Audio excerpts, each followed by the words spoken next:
কোন রান্নাটা হয়ে উঠলো আজকের পর্বের সেরা রান্না?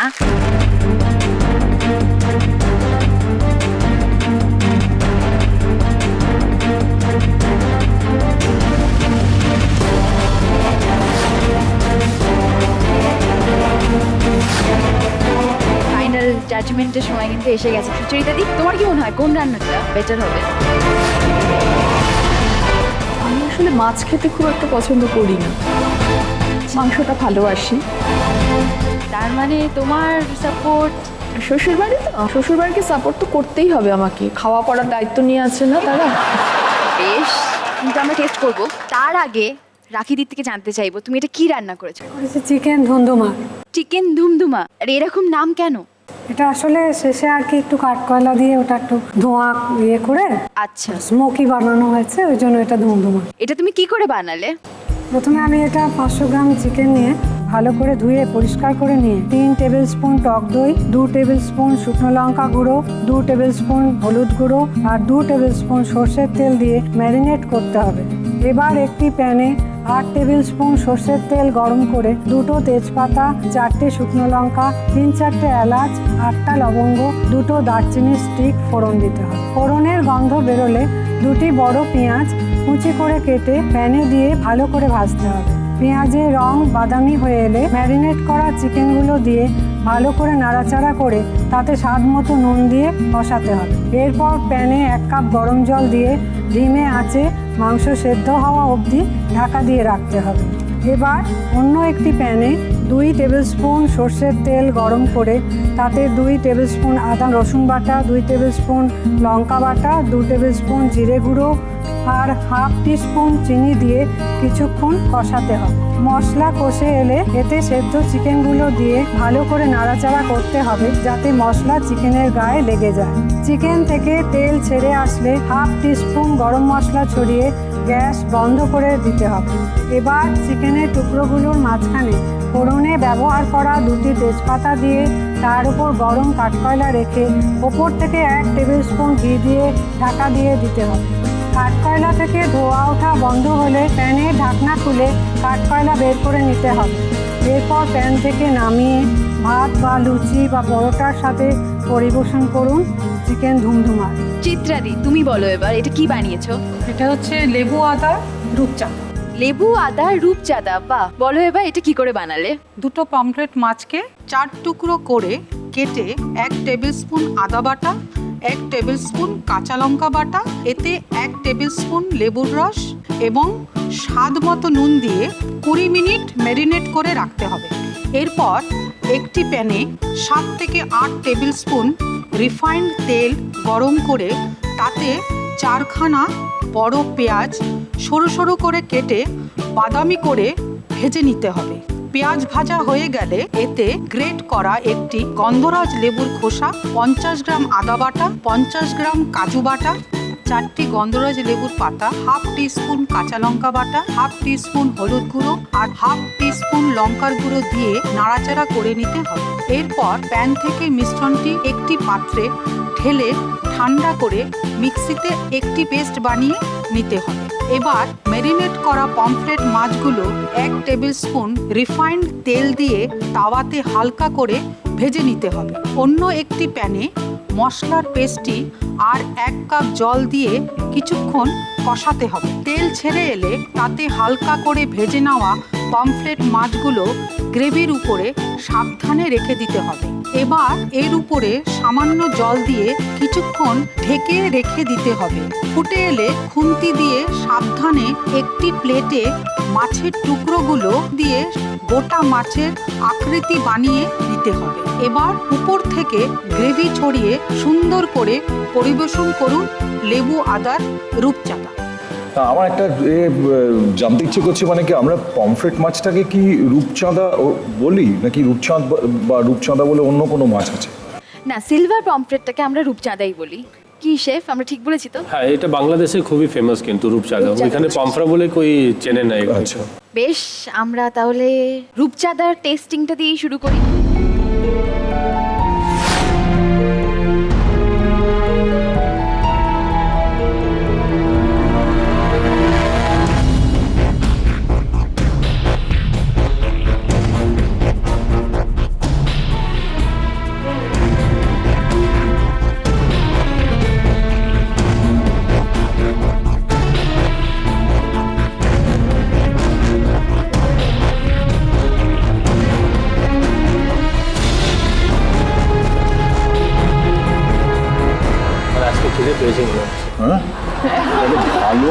আবার থাকতে না কি দেবে ডিসকাস করে নেবো এটা।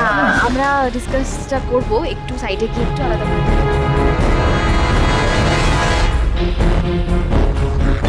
তো ভয় করছে, টেনশন ঠিক না, তবে ও জিতলেও আমার খুশি হবে, আমি জিতলেও আমি খুশি হব।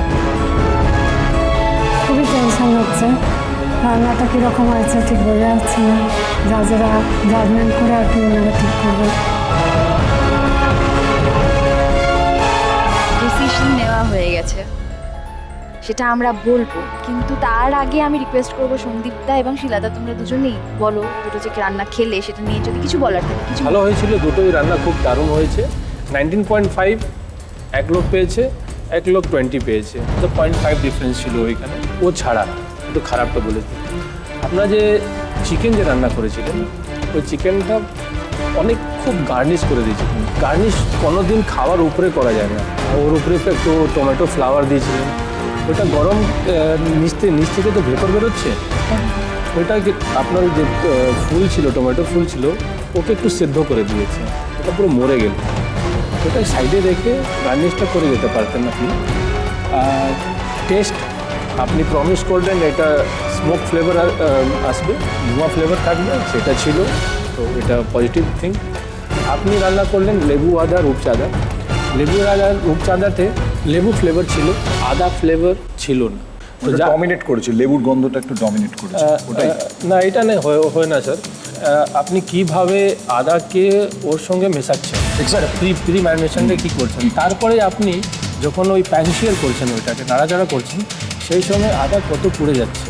তো এইটা মানে একটু চোখ রাখতে হয়, পুরো মন রাখতে হয় ওখানে, কারণ জিঞ্জার যে ফ্লেভার হচ্ছে সেটা খুবই স্ট্রং, বাট একটু বেশি টাইম আগুন উপরে রাখলে একটু সবল হয়ে যাবে এটা। তো আপনার যে আদা যে ফ্লেভার ছিল সেটা একটু নেমে গিয়েছিল। লেবু ফ্লেভারটা জানি না গ্রেভির মধ্যে লেবু ভালো ছিল বা কোথায় ছিল, কিন্তু লেবুর ফ্লেভার আমি ভালো পেয়েছি, আর সেই জন্য ডিসিশন নেওয়া হয়েছে। গার্নিশ আপনার ঠিক ছিল, একটু আরও কম গার্নিশ করলেও ভালো হতো, কিন্তু গার্নিশ ঠিক ছিল। তো গার্নিশে আপনি ফুল পয়েন্ট পেয়েছেন, গার্নিশে আপনি একটু পয়েন্টটা কম পেয়েছেন, আর টেস্টটা ধোঁয়া দিয়েছেন ঠিকই আছে। তারপরে প্রিয়াঙ্কা, আমি বলেছি, আমি বলে দিই আমার উপরে, আমি বলে দিই দুজনে ভালো রান্না করেছে, দুজনকে দুটো জিনিস ডেলিভার করতে দেওয়া হয়নি, দুজনেই বলেছে ডেলিভার করব। একজন বলেছে চিকেন ধুমধুমা, আর একজন বলেছে লেবু আদা রূপচাঁদা। আমরা সমস্তটা মিলিয়ে দেখলাম যে যেটা বলা হয়েছিল সেটার থেকে যেটা ডেলিভার করা হয়েছে তাতে একটু ডিফারেন্স থেকে গেছে দিদির ক্ষেত্রে। লেবু আদা রূপচাঁদার মধ্যে আমরা লেবুটাকে ডমিনেট করতে দিয়েছি, আদার ফ্লেভারটা আমরা পাই, কিন্তু দিদি যেটা আমাদেরকে কথা দিয়েছিল আমাদেরকে সেটাই ডেলিভার করেছে। দুটো রান্না দারুণ হলেও আমাদেরকে তোমার পক্ষে মানে আজকের পর্বে জিতে গেল সুচরিতা দি শ্বশুর বাড়ির তরফ থেকে রাখি দি, যিনি কিনা বানিয়েছেন চিকেন ধুমধুমা। এবার জলসা রান্না করে, আবার জলসা রান্না করে, এবার জলসা রান্না করে, এবার জলসা রান্না করে। ঠুংঠাং মচমচ খুন্তি কড়াই, এবারে রাখি দি, এই জিতের সাথে সাথে কিন্তু তুমি আরো অনেকগুলো দারুণ দারুণ গিফটসও পেয়ে যাচ্ছ। তুমি প্রথম পাচ্ছ একটা মাইক্রোওয়েভ ওভেন, জলসা রান্না করে, এবার জলসা রান্না করে, এবার জলসা রান্না করে। এবং রাখি দি তুমি জিতে নিয়েছো একটা ওয়াটার পিউরিফায়ার। ঠুংঠাং মচমচ খুন্তি কড়াই, এবারেও বাড়ছে। এখানেই শেষ নয়, তুমি পেয়ে যাচ্ছ মহাকোষ রিফাইন্ড সয়াবিন অয়েলের তরফ থেকে একটা গিফট হ্যাম্পার। এবার জলসা রান্না করে, আবার জলসা রান্না করে, এবার জলসা রান্না করে, এবার জলসা রান্না করে। চিত্রাদি, তুমি একদম মন খারাপ করো না, কারণ তোমার জন্য রয়েছে মহাকোষ রিফাইন্ড সয়াবিন অয়েলের তরফ থেকে একটা গিফট হ্যাম্পার। ঠুংঠাং মচমচ খুন্তি কড়াই, এবারেও বাড়ি সাত গরম লড়াই। ওরে ধান ভানে ধানুয়া ভাই রে, ও জীবন পড়িয়া রইবে নারা, তুই জীবন ছাড়িয়া গেলে মাইনসে কইবে মরা জীবন রে। ও জীবন রে, ও জীবন, ও জীবন ছাড়িয়া যাস নে মোরে, তুই জীবন ছাড়িয়া গেলে মাইনসে কইবে মরা জীবন রে। এবার জলসা রান্না ঘরে, এবার জলসা রান্না ঘরে।